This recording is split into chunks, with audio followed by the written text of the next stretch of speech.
भाभी को बस मायके जाने का बहाना चाहिए। माँ जी, आज सीनू का जन्मदिन है, भैया भाभी ने बुलाया है पूरे परिवार के साथ।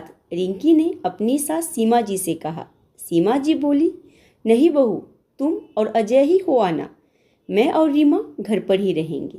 जी मम्मी जी, मैं सब्जी बना जाती हूँ और आटा भी गूँथ के रख देती हूँ। आप दोनों को जब भूख लगे तब रीमा रोटियां सेक लेगी। क्या माँ, आपने भाभी को जाने की परमिशन क्यों दिया? उनके मायके में हमेशा कुछ ना कुछ होते ही रहता है। आप भी उन्हें कभी मना नहीं करती और भाभी को तो बस मायके जाने का बहाना चाहिए होता है। रिंकी के जाने की खबर सुनते ही गुस्से में रीमा बोली, तो क्या हुआ रीमा बेटा, जाने दे उसे। उसके जाने से तुझे परेशानी क्यों हो रही है?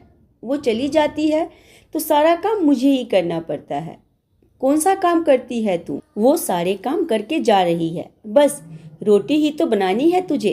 फिर भी भाभी का हर दूसरे महीने मायके जाना क्या सही है? ऐसे तो वो हमें कभी अपना ही नहीं पाएंगी। रिंकी की शादी को 1 साल ही हुआ था। उसके मायके में मम्मी पापा, 2 बड़े भाई भाभी और उनके 5 बच्चे थे। क्योंकि परिवार बड़ा था, इसलिए हर दूसरे महीने उसके मायके में कोई ना कोई फंक्शन होता रहता था। कभी किसी का जन्मदिन तो कभी किसी के शादी की सालगिरह। रिंकी का मायका ससुराल से 12-13 किलोमीटर की दूरी पर था, इसलिए रिंकी भी बुलाने पर अक्सर चली जाती थी। सीमा जी को भी रिंकी के मायके जाने से कोई परेशानी नहीं थी। वो तो रिंकी को खुशी खुशी भेज देती। बस रीमा ही थी जो रिंकी के मायके जाने से चिढ़ जाती थी, क्योंकि रिंकी के न रहने पर घर का सारा काम उसे ही करना पड़ता था। सीमा जी बोली, तो क्या उसे मायके से दूर करके वो हमें अपना लेगी? मम्मी, आप बहुत सीधी हो। नीलम की मम्मी को देखो, वो उसकी भाभी को मायके तो क्या आसपास घूमने भी नहीं जाने देती। बेटा, दूसरे अपनी बहू के साथ क्या करते हैं मुझे उससे कोई मतलब नहीं, लेकिन मैं अपनी बहू पर किसी प्रकार की बंदिशें नहीं लगाना चाहती। तू आज नहीं समझेगी, कल जब तेरी शादी हो जाएगी तब समझेगी। बेटी को कितना ही प्यार करने वाला ससुराल क्यों ना मिल जाए, पर मायके का मोह कभी कम नहीं होता।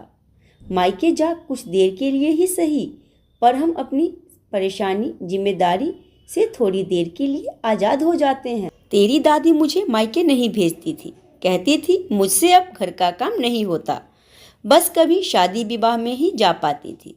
माँ पापा की बीमारी पर खैर खबर लेने या अपने भाई भतीजों के जन्मदिन सालगिरह पर कभी गई ही नहीं। मैं नहीं चाहती मायके से दूर रहने की जो बेचैनी मैंने महसूस की है, मेरी बहू भी करे। कहते हुए सीमा जी की आंखें नम हो गई।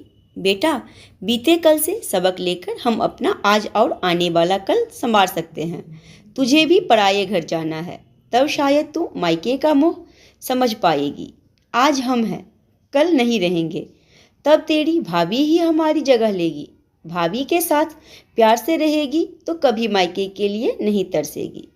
सॉरी मम्मी, अब से मैं कभी भी भाभी के मायके जाने पर नाराज नहीं होंगी।